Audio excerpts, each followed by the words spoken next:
조합제 TV 시청자 여러분 안녕하십니까? 2020년 6월 18일 밤 9시입니다. 최근에 있었던 북한 상황에 대해서 누가 가장 정확한 예측을 했느냐 하면은 참 재미가 있습니다. 두 가지 사건이 있습니다. 김정은 중퇴설 때 누가 정확하게 예측을 했느냐. 김정은이가 죽었다고 한 사람도 있고 김정은이가 심각하게 질병을 앓고 있다는 사람이 있고, 그게 아니다. 김정은이는 의도적으로 잠수를 타가지고 뭔가 꾸미고 있을 것이다. 극적으로 나타날 것이다. 라는 이런 예측을 했는데, 그 중에 김정은이가 아픈 것도 아니고 건강에 전혀 이상이 없고, 다만 대규모 도발을 꾸미기 위해서, 극적 효과를 노리기 위해서 잠시 행방을 감추었다. 그러니까 나타날 때 조심을 해야 된다. 라고 예측을 했던 그 유일한 사람이 한 사람 있습니다. 근데 이분이 또 이번에도 정확하게 맞췄습니다. 즉 김여정이가 대북 전단 문제를 가지고 공갈을 치고 나올 때, 이 공갈이라고 해야 될지 협박이라고 해야 될지 모르겠네요. 공갈은 말로만 하는 건데 실제로 폭발을 시켰으니까. 어쨌든 김여정이가 대북 전단 문제로 막말을 퍼붓고 나올 때 이분이 아마도 다음 단계는 북한 지역에 있는 한국의 시설물을 폭파시킬 것이다. 이렇게 이야기했습니다. 한국의 시설물을 폭파시키는 극적 효과를 노릴 것이다 했는데 딱 그대로 됐습니다. 이분은 누구냐? 곽길섭 씨입니다. 곽길섭 씨는 누구냐 하면은 최근까지 한 2년 전까지 국정원에서 북한 분석관으로 일했던 사람입니다. 분석관입니다. 분석관은 정보 수집하는 사람이 아니고 수집된 정보를 분석하는 사람입니다. 그 일을 30년 동안 했습니다. 30년 동안의 상당 부분은 김정은 연구죠.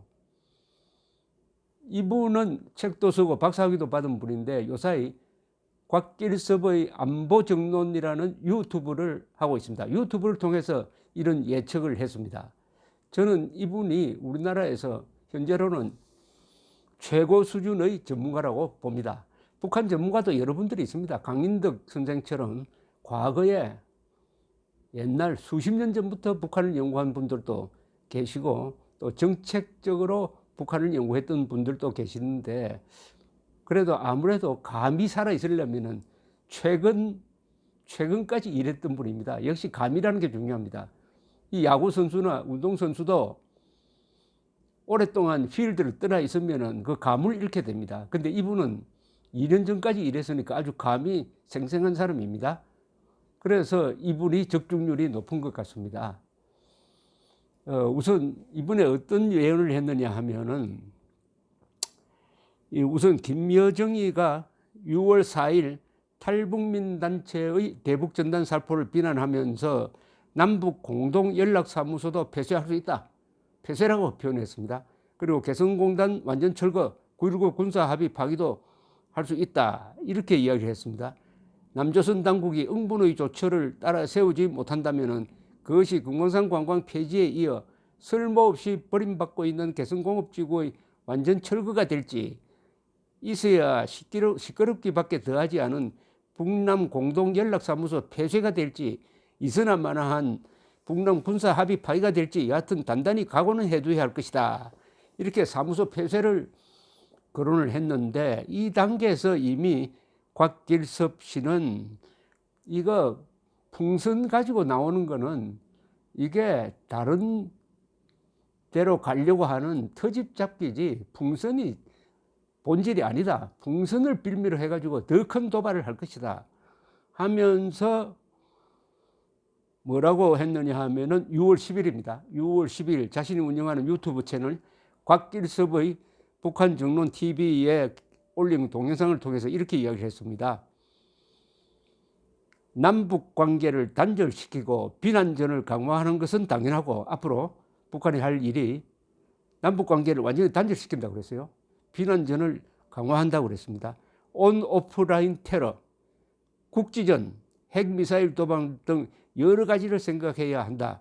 이것들이 적절한 수준에서 배합이 되어 나타나지 않을까 예상한다. 이 가운데 가장 유력하게 생각하는 것은 북한 내 남측 시설, 철거라든지 포격 파괴가 가능성이 크다. 포격 파괴, 이번에 다이너마이트로 터뜨렸죠. 폭파죠. 결국 폭파를 정확하게 예상했습니다. 아주 신기하지 않습니까? 폭파 어떻게 이렇게 정확하게 예상을 했을까? 그런데 과연 곽 박사의 폭파 예측 3일 뒤 13일에는 김여정이가 이렇게 나옵니다.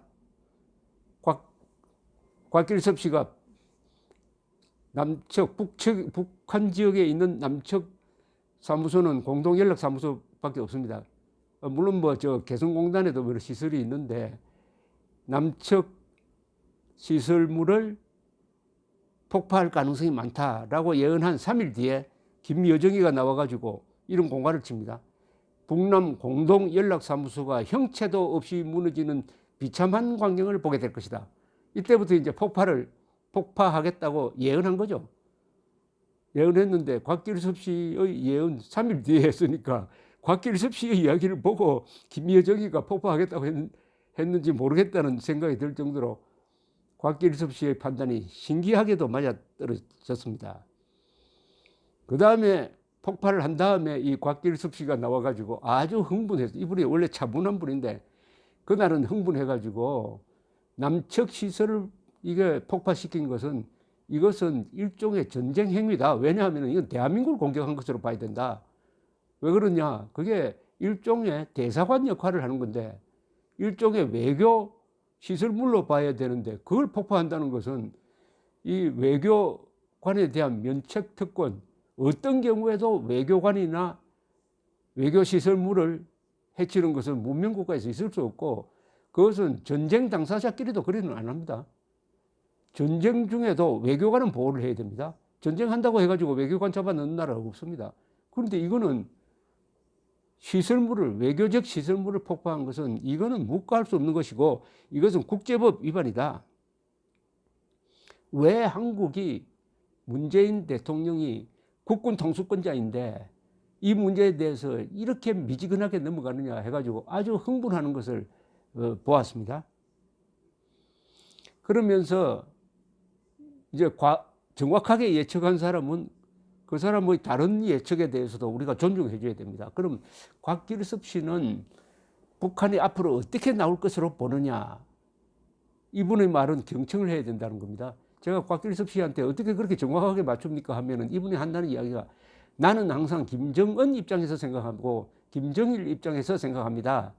한국의 전문가들은 항상 한국 사람 입장에서 생각하는데 그게 맞지 않는 경우가 많습니다. 습관적으로 북한 입장에서 생각하면은 이렇게 될 것으로 예상이 됩니다. 이렇게 이야기를 했습니다. 그 시각이 참 중요합니다. 어떤 입장에서 보느냐. 우리 입장에서 북한을 보면은 아무래도 우리 식으로 보려고 그러고 우리가 희망하는 대로 보려고 그러죠.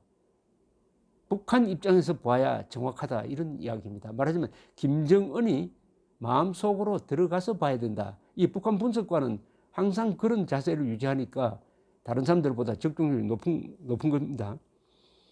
그래서 곽길섭 씨는 작금의 상황을 이런 식으로 분석을 합니다. 국제사회 정세에 큰 변화가 있어가지고 이것을 주동적으로 지금 이용해 먹으려고 한다. 나름대로 김정은의 대전략이 있다.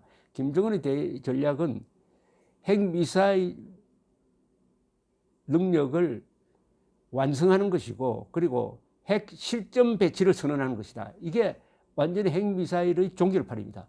그 다음에는 핵보유국이다. 그 다음에 미국과 협상을 할 때도 이거는 비핵화 협상이 아니고 상호간의 핵보유국 대 핵보유국의 상호간의 군축 협상으로 들어간다. 이것을 완성하기 위해서는 진짜 그것을 보여주어야 된다는 겁니다. 바로 한국을 이렇게 괴롭히고 짓뭉개고 하는 게 목표가 아니라 이렇게 한 다음에 바로 핵실험은 아니고 미사일 실험할 명분을 축적해가지고 머지않은 10월까지 갈 필요도 없이 미국에서는 10월에 그런 일을 할 것이다.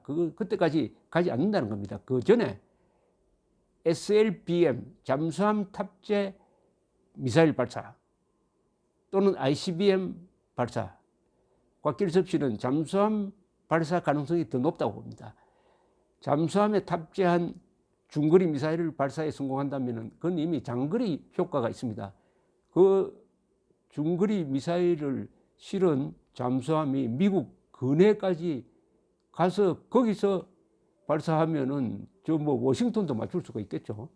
자, 이런 시나리오를 가지고 접근하고 있다. 그러니까 핵미사일 능력을 완벽하게 갖춘 다음에는 다른 차원에서 미국과 담판을 한다. 그런 다음에는 당당하게 대북 제재를 폐기시킬 수가 있고, 그렇게 되면은 한국은 완전히 소나기에 들어간 인질로 잡을 수가 있다. 이런 대전략을 밀어붙인다. 그 다음 단계로는 최종적으로는 한반도 전체를 공산화하고, 그래 함으로써 김일성 일가가 대대로 이른바 백두혈통이 대대로 정권을 계속 장악해가는 영구 집권 체제를 갖춘다. 우리가 보면 참 웃긴다고 할지 모르지만 김정은은 그렇게 할 수 있다고 본다. 핵미사일을 갖고 있고 남한에 종북 세력이 있다. 또 중국이 뒤에서 뒷받침 해준다.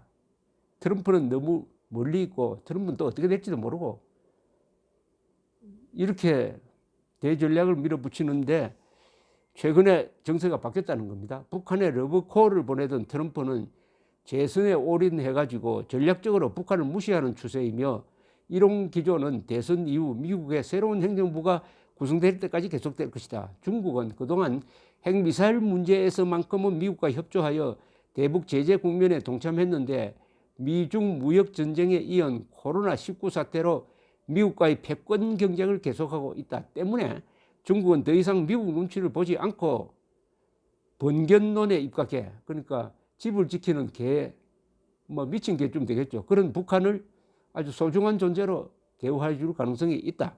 한국에서는 민주당이 이번 총선을 통해서 국회를 완벽하게 장악해가지고 문재인 정권을 마음대로 요래할 수 있게 되었다. 이런 새로운 판 속에서 김정일이 노리는 것은 핵미사일 체계 완성을 위한 노정의 마침표를 찍는 그런 목표를 가지고 지금 약한 고리인 징검다리 작전을 한다는 겁니다.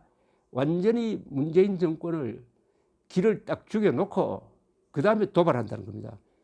그러면은 그 도발에 대해서 미국이 강경하게 대응하려고 할 때 문재인 정권이 미국을 말리고 나올 것이다. 그러니까 한미를 갈라놓는다. 이런 전략으로 다음 보석이 기다려진다는 이야기입니다. 곽 박사에 따르면 북한은 긴장 조성, 책임 전가, 핵미사일 도발, 협상이라는 시나리오를 가지고 철저하게 계획적으로 움직이고 있다는 겁니다.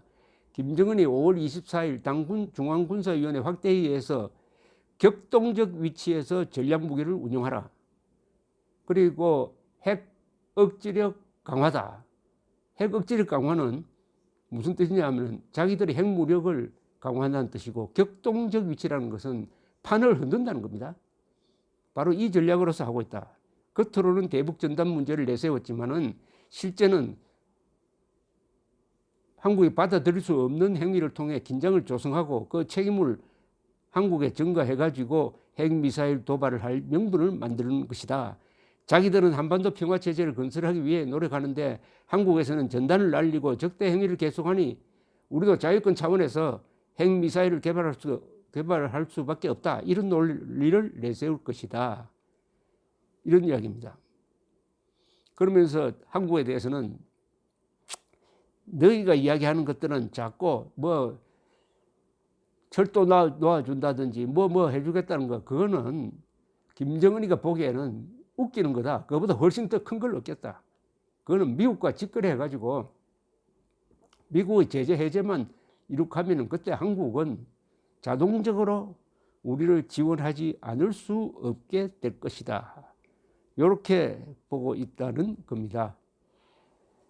자, 이 정도 같으면 좀 으스스하지 않습니까? 어쨌든 곽길섭 씨라는 하나의 우리가 정확한 대북 전문가를 발견할 수 있었다는 게 좋습니다. 북한에 대한 여러 가지 분석도 좋지만은 최고도의 전문가는 예측을 하는 겁니다. 근데 이분은 거의 모든 사람들과는 반대되는 아주 고독한 길을 걸었어요. 그 중태설이 아니다. 김정은이 건강하다. 김정은에 무슨 질병 없다. 왜냐? 그런 증상이 있다 하더라도 나이가 30대 중반이기 때문에 다 극복할 수 있다. 그리고 또 이분이 중요한 이야기 합니다. 김여정이는 후계자가 아니다. 관리자일 수 있고 제2인자일 수 있지만 후계자는 김정은의 아들, 11살 되는 아들이다. 지금 커 올라오고 있다. 김여정은 관리자일 뿐이다.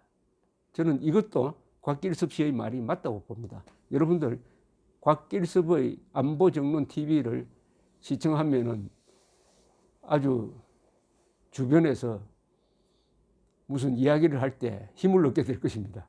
감사합니다.